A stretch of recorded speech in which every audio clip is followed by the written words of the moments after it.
What's going on, booktubers, friends and family? Welcome to Reviews from the Six. My name is Cedric, but you can call me Said. And you already know what it is. It's YouTube. So make sure you hit that subscribe button, become tribe. Leave me a comment on what you think about Secret Invasion, Rise of the Skrulls, and if you're excited for the Secret Invasion movie that's coming out. Like the video and hit the notification bell so you don't miss any future uploads. Now, I'm gonna give you guys my review and impression of Secret Invasion: Rise of the Skrulls, and I'm not too sure if this is gonna be the new Marvel movie. I think it is. I've seen Secret Invasion and seen trailers or articles for it. I can't say trailers.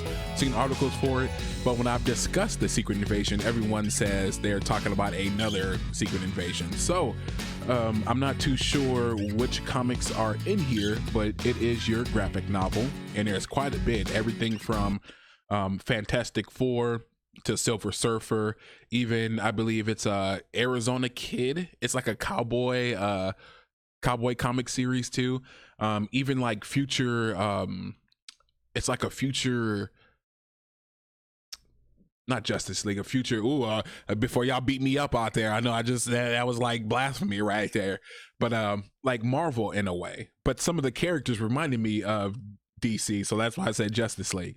But anyways, yeah. So it's pretty much a war between the Skrulls and the Kree, who are mortal enemies. So if you don't know the backstory on them, I'm gonna tell you without ruining anything. So the backstory on the Skrulls and the Kree is that they both lived like within this galaxy, and their home planets got blown up. So they're constantly at war with each other, looking for a new home planet to live on. But ironically, when one arrives, the other shows up, and you know that happens. They fight it out, and then end up getting beat out by the inhabitants of the planet anyways. So the Skrulls, they are shapeshifters, right? They can turn into anybody and anything that they want to. So that's what made this compelling. When I heard that, I was like, oh snap. So Captain America, right here, Captain America can be a Skrull then, huh? And then I remember from the movie where one of the agents had turned into this green looking monster, which was the Skrull. So I was like, yo, I gotta read that, right? Because that's just, I mean, that's 2 for 2 right there. The third thing is that, like I said, it's a movie coming out. So I'm like, oh, if I pick that up, I get ahead of the game. So, like I said, there are a couple issues in here, and it starts off with a couple characters that I have no idea about, but that was the beauty of it. As the series went on, I'm like, oh no, I kind of like those characters. But long story short, like I said, when it comes to the Kree and the Skrulls, the story starts with the Skrulls trying to take over, and they're fighting. It's a couple characters: Hercules, Rick Jones. I want to say She-Hulk is there too, but quite a few characters, man.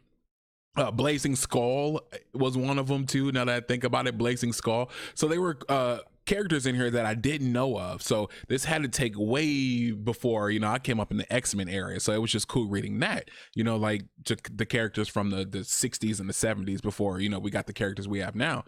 But anyways, it starts off with them. They're trying to take over, and they're stopping them. However, the character Rick Jones, he's like a time traveler, and he's going back and forth and jumping through timelines and altering timelines and doing all this. So it can get a bit screwy here and there. There are a couple issues where you're reading it and you're like, oh, they must have wrote that to correct the mistake they did in the last issue, because they knew the time traveling sequence, or, you know, him going from one zone, it was called the negative zone, to all these different worlds wouldn't make sense. And then to sum it up at the end, it kind of goes, it makes a change. So long story short, Rick Jones is Captain Marvel. And if you, I don't know if it's a spoiler or not, but Captain Marvel is a Kree Captain Marvel is a Skrull thinking he's a Kree. So you remember, I had told you guys the Skrulls, they can shapeshift. They can turn into whatever they want to. And that's what it is. They designed a weapon who is Captain Marvel, right? And he thinks he's a Kree, but he isn't a Kree because he looks like the Kree. He doesn't look of the Skrulls, who are these green monsters, right? So without giving away too much, you're going to be chasing the tail of that until it gets to the end. So it started off with Fantastic Four, and I love that. It's Fantastic Four versus the Super Skrull. And that's how this bad boy opens up, y'all. And I'm like, oh, I am in. I read that issue and there was nothing to say. Like the super Skrull is like super, like I was like, yo, this is a dope villain. And then there's a fight scene at the end where I'm like, yo, I can't wait to see that in the movie. And not reading too much of Fantastic Four, you know, just getting the backstory of Thing. I fell in love with Thing, y'all. The Invisible Girl, Dr. Richards, Blaze, you know, or not Blaze, the Human Torch, you know, like getting those stories and seeing that they used the flare gun that said 4, you know. It was just real cool. I was like, okay, this is like not a refresher for me, but just introducing me to a lot more that's in the Marvel universe. So after that, like I said, it starts to jump because now he's time traveling and he's jumping bodies. And not to give too much away there, but he's jumping bodies too. So you just never know what is what. And then towards the end, it starts to pick up where it left off at. They reintroduce the Super Skrull, but in a whole different way, right? And you're like, oh, that's cool. And then now instead of Captain Marvel, they have Captain Marvel, his predecessor, you know, the woman that we have the movies of and stuff like that. So it goes into the predecessor, and her story was just dope. Like the way she talks, the way she is, her personality, the way she thinks. Like whoever wrote for her did a great job. Like I just loved her. But the in-between is where you kind of lose, because I feel like in the in-between, they're trying to make a lot of corrections to a lot of stuff, or, you know, explain things that weren't explained before, which you may call a filler episode in anime, right? I feel like a lot of these issues were fillers, and then even the fillers just didn't make sense. But when it comes to I think it's the Arizona girl and something, like I said, it's a cowboy, but they're going through the timeline of wherever the Skrulls were. So I'm not mad at that, right? Like, even though they didn't explain a lot, there's like a lot of missing pieces. That's my bad. I got to go out there and find those issues to complete the story here I was reading. But all the book is doing, the graphic novel, is showing you the history of the Skrulls, which rise of the Skrulls. You know, they show you that they were here long before the battle with the Fantastic Four, right? But it's up to the Fantastic Four to save everyone.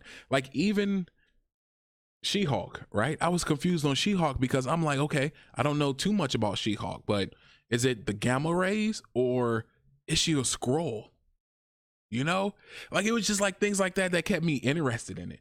But to read the back of the book, it says, meet the Super Skrull who wields all the Fantastic Four's powers. Witness the Kree Skrull roars. I'm getting tongue-tied there. I'm like, oh well, bump it. You guys already get the point of it. But yeah, what I think about it, I think it was really, really good. I would say it's probably the best graphic novel I read by Marvel, because it has a lot of intrigue. Like, you're always going to be wondering, there's mysteries, and you just can't wait to, you know, certain characters get revealed. And then when characters get revealed, you're like, oh, I know who that is. Like they had Ronan the Conqueror or something like that in here. And I remember seeing him in another movie and I was like, oh, that's who he is. You know what I mean? But if you want to get something that's like mysterious, shape-shifting, cool, learn more about the Super Skrull, who to me is it's just super dope, y'all. He's super dope in my opinion. Definitely pick this up and give it a read. Like I said, there's going to be parts of it where you're just like, to me, it looks like a lot of scribble on the pages. Like, I know they're trying to make it look like these big explosions and booms and, you know, worlds obliterating, but it's just pages sometimes of just scribble. And I'm kind of like, right, I didn't really like the artwork of, you know, of that. But then, you know, get to the part where, like I said, they introduce people like Silver Surfer and his storyline, because that has to do something with the Skrulls too. So it was just a whole lot that I really, really liked about it. In between, not so much the fillers, but the beginning and the end, definitely worth the pickup, y'all. Go check this out, but let me know. I know a lot of you guys are into the graphic novels and know a lot more about comics than I do, but what did you guys think about Secret Invasion: Rise of the Skrulls? Is this the next Secret Invasion movie? Am I hearing that right? Are they doing their own thing with it? What's the whole deal about that? You know, leave that comment. Also hit that subscribe button, because that's what brought you here today, is the vibe, baby. Make sure you hit the like button, because if you don't hit the like button, YouTube will think you don't like the video and they won't share it with anyone. And we need Booktube to see this. Also, hit the notification bell so you don't miss any future uploads. We are dropping heat this year, and I cannot wait, y'all. With that being said, peace, love,